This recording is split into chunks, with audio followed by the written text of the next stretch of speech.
આ તો ધ્વનિ તરંગોની વાત છે. આપણી જે સ્વર કાંટો છે, ગળું છે, એ તરંગો ઉત્પન્ન કરે એની વાત છે.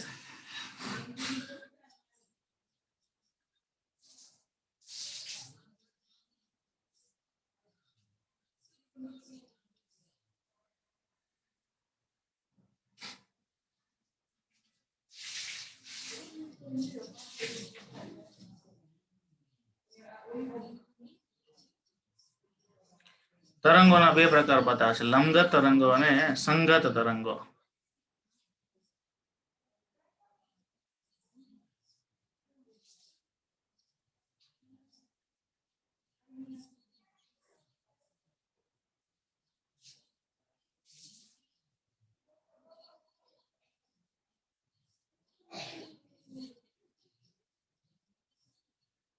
આ લંબગત તરંગો થયા. જો આ લંબગત તરંગો તરંગ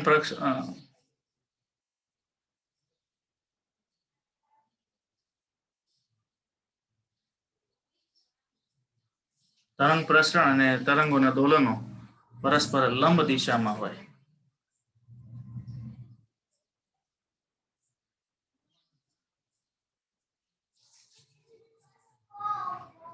આમાં જો આ સંઘનન વિઘનન,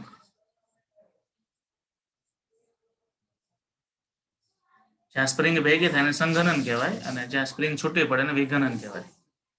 બંનેના તરંગો છે આ રીતે પ્રસરણ પામતા હોય.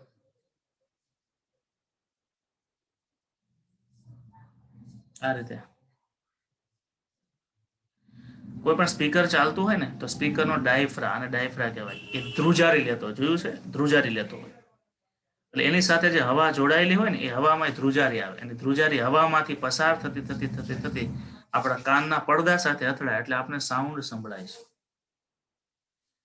કોઈ પણ સ્પીકર જે બહુ ફાસ્ટ વાગતું હોય તો જે ધ્રુજારી ઉત્પન્ન થાય છે એ હવાની ધ્રુજારી છે. બરાબર. આપણે એકદમ ફાસ્ટ ડીજે ચાલતું હોય કે ધ્રુજારી, વાઇબ્રેશન, કંપન આવે છે, એ ખરેખર આજુબાજુની હવાના કંપનો છે. જેના કારણે જમીન ને એ બધું કંપન લે, આપણે કંપન લઈએ, ઢુસુમ ઢુસુમ ઢુસુમ. તો એ જે વાત છે, હવે આપણા કાનમાં આ તરંગો પહોંચ્યા પછી આપણે કઈ રીતે સાંભળી શકીએ છીએ, એટલે અહીંયા એક બીજી પણ વાત છે. અહીંયાથી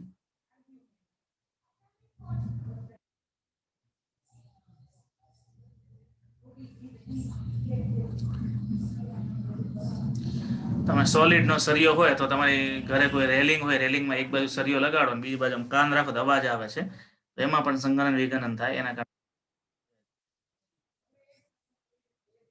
આ સંઘનન વિઘનન બતાવે છે.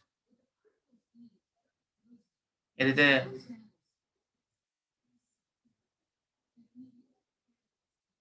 લિક્વિડમાં પણ આવું અવાજ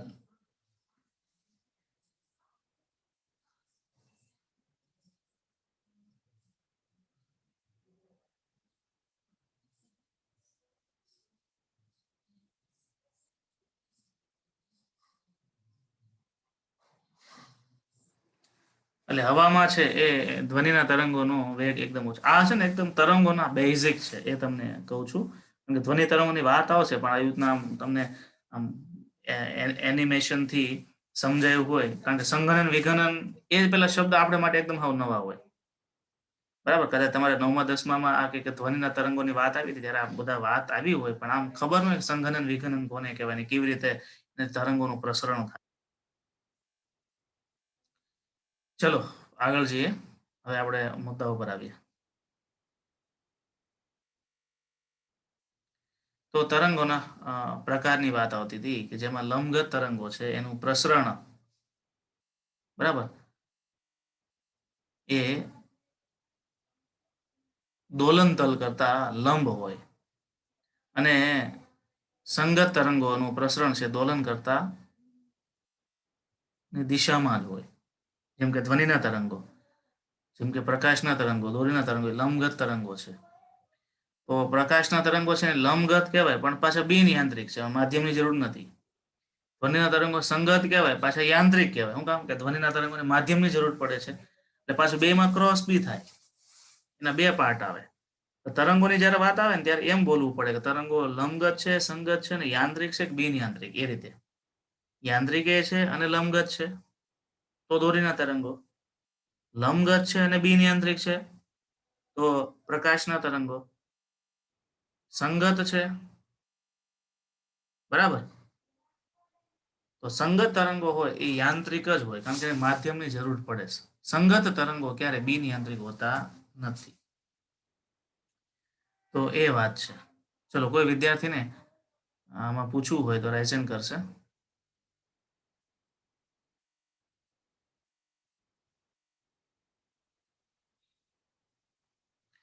રેકોર્ડિંગ બહુ મોડું સ્ટાર્ટ થયું છે, યાદ કરાવી દેવાનું રામાણી. સર રેકોર્ડિંગ બંધ છે.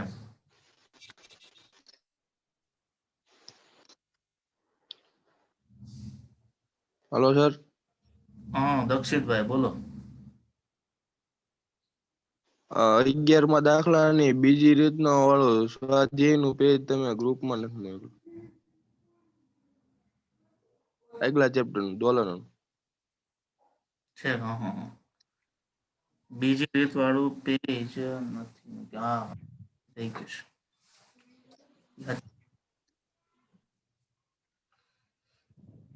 હાલો અત્યારે જ મૂકી દો.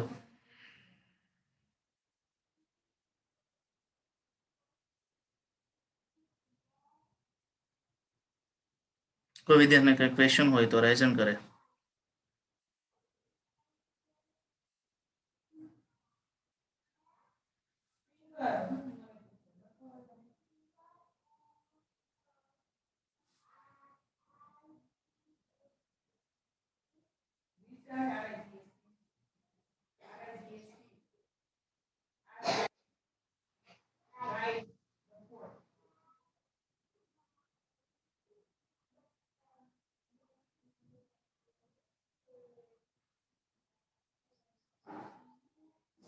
બીજું પેજ બાકી છે ને? હા હાલો પહોંચી જશે, રસ્તામાં છે.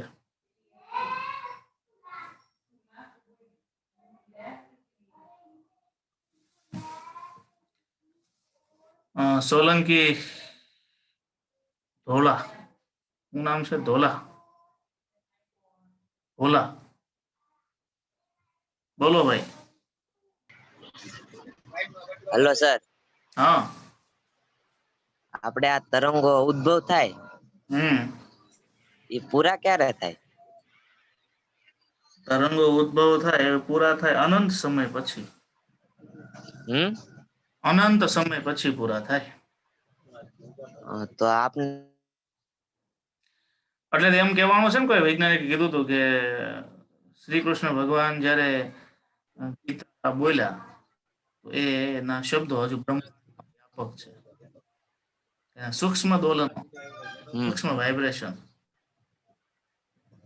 એનું કંપ વિસ્તાર શૂન્ય થાય ત્યારે તરંગ પૂરું થાય. જેટલું ઝડપથી શૂન્ય થાય એટલું ઝડપથી પૂરું થાય, જેટલું ઓછું ઝડપથી થાય એટલું ઓછું. દોલનનો પ્રકરણ વિક્ષેપ, વિક્ષેપ છે ને એ શૂન્ય થઈ જાય એટલે કંપ વિસ્તાર શૂન્ય થઈ જાય ત્યારે તરંગ પૂરું થઈ ગયું એમ કહેવાય. પણ અતિ સૂક્ષ્મ લેવલે એ દોલનો તો ચાલુ જ હોય.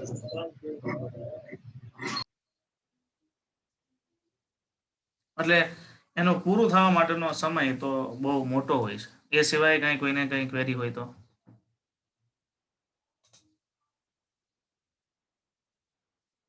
હા વૈભવભાઈ બોલો.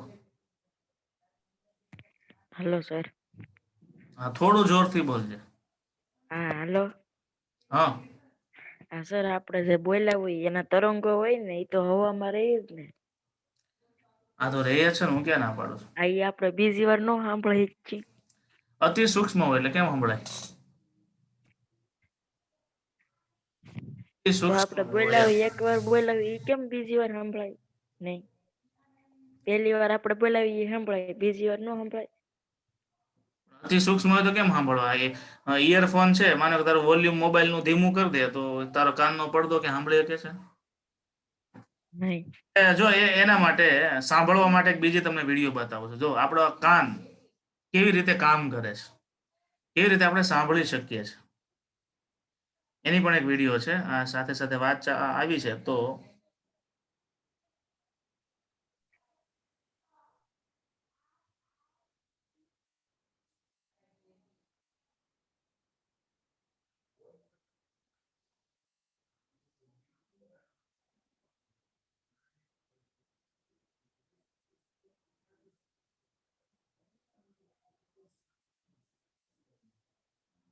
આપણે કેવી રીતે સાંભળી શકીએ છીએ એ આમાં સમજાવે છે.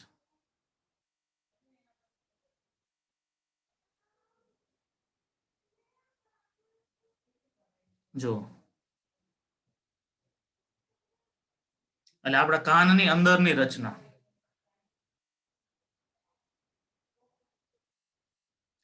આ અંદરની રચના છે. આપણું કાનનું બહારનું જે કહેવાય ભૂંગળું એ છે, બરાબર. એથી પછી અંદર અહીંયા અહીંયા એક પડદો છે. પડદો છે ને એકદમ પ્લાસ્ટિક જેવો. આ પડદો છે, આ પડદો. અને ત્યાર પછી આ બધા એની બધી આખી રચના ચેતાઓની છે ને હાડકાની છે ને. અને આમે તો biology human ear work, human ear, આપણા કાન કેવી રીતે વર્ક કરે. એટલે અહીંથી જો સંઘનન વિઘનન વાઇબ્રેશન આવ્યું, એ વાઇબ્રેશન કાનમાં, આ કાનની ડિઝાઇન આવી વાકી ચૂકી છે, એ શું કામ માટે છે? સિગ્નલો પકડી શકે એટલા માટે. કાન આમ સપાટ નથી આપ્યા. એમાં ડિઝાઇનમાં જો અંદર અંદર ડિઝાઇન છે ને એક ખરબચડી છે, એટલે શું થાય? એક પ્રકારનો સિગ્નલ છે એ કેચઅપ કરી શકે. એટલે ભગવાને જે રચના બધી બનાવી છે ને એ બહુ કામની છે. બસ ચશ્માની દાંડી રાખવા માટે નહીં. ખાલી ખાલી એમ બફર આપી દીધા હોત તો ધ્વનિના સિગ્નલો કેચઅપ ના થાય. બરાબર. આ છે ને આખે આખો અને કર્નિયા કે કર્નિયા છે ને એ સિગ્નલો કેચઅપ કરવાનું કામ કરે. ઘણી વખત કે ધ્યાન બેરો છે, એમાં કર્નિયા કામ કરતી બંધ થઈ ગઈ હોય, ત્યાંથી સાઉન્ડ અંદર એન્ટર થાય એટલે આ પડદો છે. એટલે જેવું વાઇબ્રેશન અંદર એન્ટર થાય ને પડદો વાઇબ્રેટ થાય. વાઇબ્રેશન એનો અસ્થિ, અહીંયા અસ્થિ હોય, કાનનું અસ્થિ કહેવાય, એ વાઇબ્રેટ થાય. એ વાઇબ્રેટને કારણે સિગ્નલ છે આપણે આઈડેન્ટિફાઈ કરી શકીએ. મગજ એનો તરંગ એ આઈડેન્ટિફાઈ કરે કે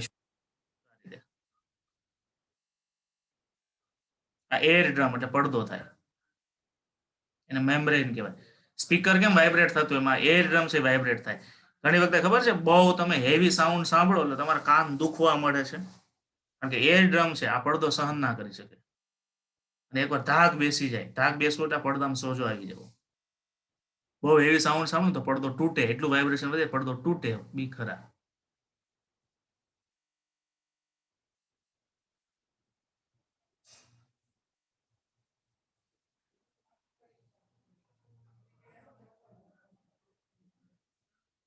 અહીંયા આખી એની રચના બતાવી છે.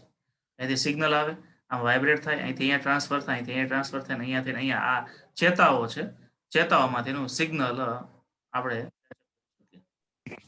હા તો સર આપણે કાન કાપી નાખ્યો હોય તો આપણને સંભળાય નહીં ને? કાન કાપે તો આ કાપે તો સંભળાય ખરું, પણ ઓછું સંભળાય. કાન કાપો એટલે અંદરનું થોડું કાપી નાખે, એટલું જ કપાય છે, ઓછું સંભળાય. કાન કાપે એટલે શું થાય? આ જે છે ને ડિઝાઇન આ બહારની, કાન તો આ થયો ને, આ અંદર કોઈ કાપીને પછી ડટો માર દે ને તો ન સંભળાય. સિગ્નલો અને ડિરેક્શન એટલે સેન્સિટિવ માટે છે, ઓછામાં ઓછો સાઉન્ડ. હવે જો આનું વાઇબ્રેશન ન થાય. હવે તમે કહો અહીંથી સાઉન્ડ આવે છે, સાઉન્ડ આવે પણ સંભળાતું નથી, એનું કારણ વાઇબ્રેશન છે પણ બહુ ઓછું છે, પડદો વાઇબ્રેટ નથી થતો. એટલે સાઉન્ડ છે એ પડદાને વાઇબ્રેટ કરી શકે એટલો તો હાયર હોવો જોઈએ, એટલો વધારે હોવો જોઈએ. એટલે જો તમે મોબાઈલના નાના સ્પીકર છે એ આમ કાનથી દૂર લઈ જાઓ તો નહીં સંભળાય, પણ કાનની જેવું નજદીક લાવશો ને એકદમ મસ્ત સાઉન્ડ છે સંભળાશે. મોબાઈલ ઇયરફોન જે છે. પાગડાલ શું કહો છો સાહેબ? આ તરંગો હોય તે નુકસાનકારક હોય ચામડી માટે અમુક? નહીં, આ નહીં, પણ વધારે પડતા તરંગો એટલે ક્યાં કહું છે, ડીઝે નો સાઉન્ડ છે, પછી અમુક અમુક એવું સાઉન્ડ આવે, લોકો રાજસ્થાની સોંગ નથી વગાડતા, એમાં એકદમ શાર્પ સાઉન્ડ હોય, તીણું એકદમ સાઉન્ડ હોય. એ તીણું સાઉન્ડ છે ને એ એકદમ આમાં વાઇબ્રેશન વધારે ઉત્પન્ન કરે, લાંબા સમય બહેરાશ આવે. બરાબર. ઇયરફોન છે એ લાંબા સમયે ઇયરફોનની પણ બહેરાશ ઉત્પન્ન થવાનું કારણ એ સાઉન્ડ નું સતત અંદર ઘોંઘાટ. જે નેચરલ સાઉન્ડ આવે છે ને તો બહારથી અહીંથી કેચઅપ થાય છે, કેચઅપ થયા પછી અંદર આવે છે. તમે ઇયરફોન છે ને સીધે સીધો અહીંયા મૂકી દો છો, ડાયરેક્ટ પડદા ઉપર એ તરંગો અથડાય. બરાબર. એટલે બહુ ઇયરફોન, જો મોબાઈલ ફોનમાં ઇયરફોનનું તમે વોલ્યુમ વધારો છો ત્યારે શું કહે છે કે વધુ પડતું વોલ્યુમ કાન માટે નુકસાન કરતા, આવો મેસેજ આવે છે અમુક ફોનમાં. નેચરલ સાઉન્ડ કોને કહેવાય? જે તમારું કાનની કર્નિયા છે કેચઅપ કરે, નેચરલ સાઉન્ડ છે. બરાબર. અને ઇયરફોન લગાવો છો એ પછી કર્નિયાને ડાયરેક્ટ તમે અહીંયા ટ્રાન્સફર આપો છો. એ છે આ ફ્રૂટ જેવું છે. ફ્રૂટ નેચરલી પાકે અને પછી તમે પરાણે પકાવો. હા વૈભવ સર તો આપણે ઓલા લોકો બેરા હોય ને પેરામીટર લગાવીએ તો એ આપણા બહારના કાનનો કામ કરતો હોય ને પેરામીટર. બસ એ જ કરે છે. બેરામીટર શું છે? બેરામીટરમાં એક માઇક્રોફોન છે ને એક એમ્પ્લીફાયર છે. માઇક્રોફોન છે સિગ્નલ પકડી મોટું કરી અને મોટું કરીને સીધે સીધો અહીં આપી દે, ડાયરેક્ટ આપી દે. એટલે આવડા બહારના કાનનો કામ કરતો હોય ને. હા, એ આનું જ કામ કરે. કર્નિયાનું કામ કરે. કર્નિયા છે ને એનું સિગ્નલ બહુ ખેંચી નથી શકતું. હમ. બરાબર? એ કર્નિયા બહુ સિગ્નલ ખેંચી નથી શકતું બેરોમીટરથી તમે, અને એનો પડદો થોડો વીક થઈ ગયો હોય એટલે એને વધારે વાઇબ્રેશન આપવું પડે. વધારે વાઇબ્રેશન આપો એટલે તાણીથી આપણે બોલવું પડે, પણ આપણે તાણીથી નથી બોલી શકતા. શું કરવાનું? અને એમ્પ્લીફાયર આપી દેવાનું. એ નાનું એક પ્રકારનું નાનું એમ્પ્લીફાયર જ છે. બરાબર? અને બેરા લોકો હોય છે ને એને તમે કદાચ ઇયરફોન આપશો ને કાનમાં, તો ઇયરફોન વાળો સાઉન્ડ એ પ્રોપરલી સાંભળી શકે. ચલો, એ સિવાયનો કોઈને કઈ ક્વેશ્ચન હોય? એટલે આ સાયન્સના સિદ્ધાંતો આમ તો જુઓ ને તો કાનની ડિઝાઇન છે એ કોની સાથે મેચ થાય? કાન છે એ સંગીત સાંભળવાનું કામ કરે ને, એ માઇક્રોફોન સાથે મેચ થાય. માઇક્રોફોન છે સંગીત સાંભળે, એનું વિદ્યુત સિગ્નલમાં રૂપાંતર કરે. 12માં થિયરી આવશે બધી. અને ગળું છે કોનું કામ કરે? સ્પીકરનું કામ કરે. જાઓ કરો, ગળે આમ પકડીને એમ કરવો જોઈએ. અહીં ગળા ઉપર અહીં વાઇબ્રેશન હશે. એમ કરો. કોઈ પણ શબ્દ બોલો છો ત્યારે ગળામાં વાઇબ્રેટ થાય છે. જો બહુ લાંબો સમય બોલવામાં આવે તો ગળું થાકી જવાનું કારણ વાઇબ્રેશન. બરાબર? એટલે આ જે ચેપ્ટર છે એ બધી રીતે બહુ ઉપયોગી. આમાં તો બાયોલોજીકલ આખું મેટર સમજાવ્યું છે. બી ગ્રુપ વાળા માટેનું વધારાનું છે. પણ તમે યુટ્યુબમાં એવું લખજો, how human ear work, how human listen, એમ લખો તો ચાલે. હાઉ હ્યુમન લિસન, આપણે કેવી રીતે સાંભળી શકીએ. એમ આનાથી બી સારા વિડીયો એ લોકોએ મૂકેલા છે. બરાબર?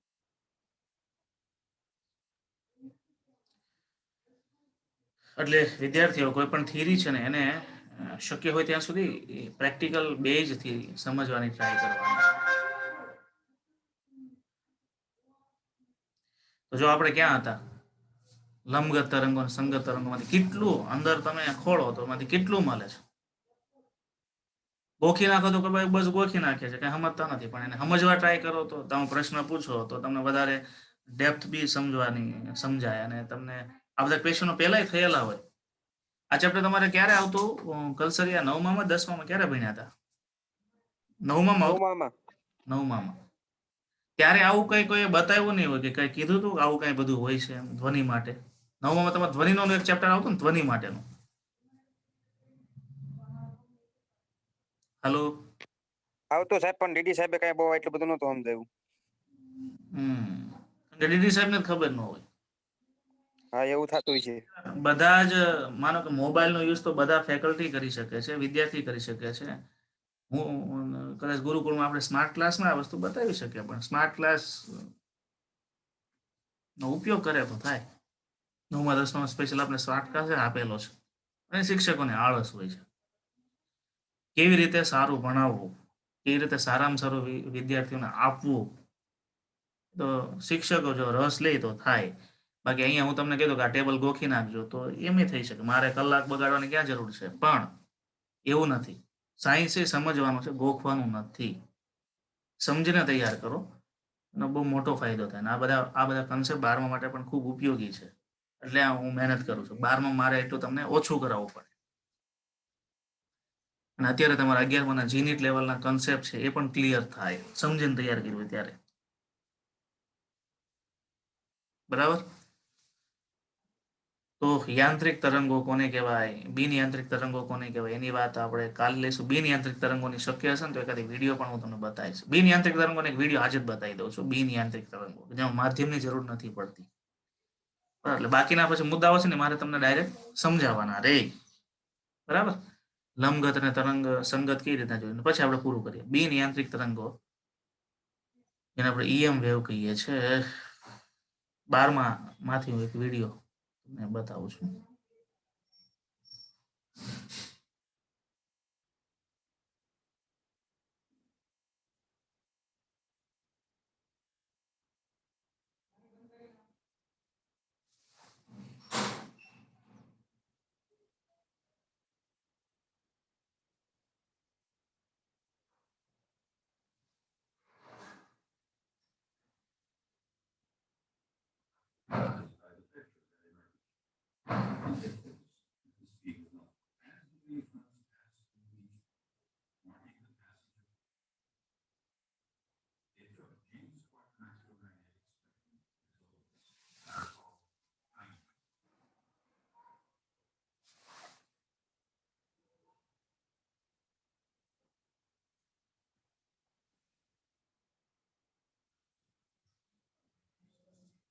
12માનો કન્સેપ્ટ છે અત્યારે એટલા માટે કરાવું છું થોડુંક તમને મગજમાં બેસશે કે આવું કંઈક હોય છે.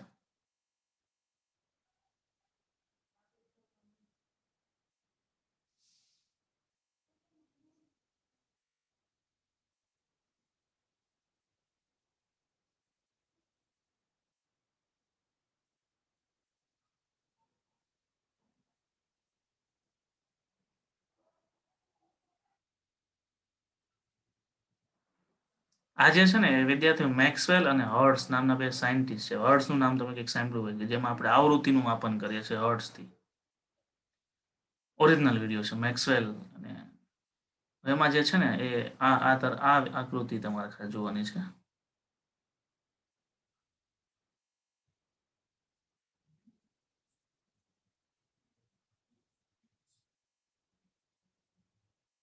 આ રીતે અને વિદ્યુત ચુંબકીય તરંગો કહેવાય. એમાં વિદ્યુત ક્ષેત્ર અને ચુંબકીય ક્ષેત્રના દોલનો થતા કોઈ કણ ન હોય, કોઈ કણ ન હોય, વિદ્યુત ક્ષેત્ર અને ચુંબકીય ક્ષેત્ર ના દોલનો થતા હોય એટલે એમાં કોઈ માધ્યમની જરૂર નથી પડતી. અને પ્રકાશના તરંગો છે બિનિયંત્રિક છે જેને પ્રસરણ માટે કોઈ માધ્યમની જરૂર નથી.